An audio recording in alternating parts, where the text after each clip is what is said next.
भर्खरै बनेको नयाँ घरमा है त नयाँ फ्ल्याट आइसक्यो। घरबेटी दिदीले भन्नुभयो म चाहिँ बिहान जान्छु, बेलुका आउने हो। मेरो घर एउटा फ्ल्याट खाली छ, भर्खरै नयाँ घर हो। हामी पनि भर्खरै 1 महिना भयो सरेको। पल्लो घर दिदीको नि तिमीले राम्रो फ्यामिली लगाइदिएको रहेछौ, मेरो पनि त्यस्तै खालको चाहियो भाइ। घर पनि रेखदेख होस्, फ्यामिली पनि राम्रो होस्, हाम्रो बोन्डिङ पनि राम्रो होस् है त। त्यस्तो खालको फ्यामिली राखिदिनु पर्यो भाइ। मेरो घर एउटा फ्ल्याट खाली छ भनेर दिदीले कल गर्नुभयो। गएर हेरिदियो, साह्रै राम्रो रहेछ। अनि पार्किङको स्पेस पनि मजाको, गाडी साडी बाइक स्कुटी राख्न मिल्ने भने।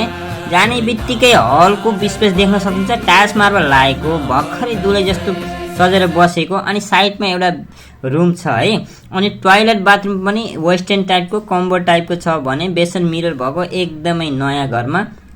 जो किचनसँग एउटा रुम सटेको छ है, जहाँ आफूले पर पाहुना अथवा आफ्नो बच्चाहरू, आमा बाबा अथवा फ्यामिलीको कुनै मेम्बरलाई पनि मजाले त्यहाँ गर्न मिल्ने खालको किचनसँग एउटा रुम सटेको छ। किचन पनि ठुलो छ, जहाँ डाइनिङ टेबल राखेर मजाले खाना मिल्ने खालको छ है।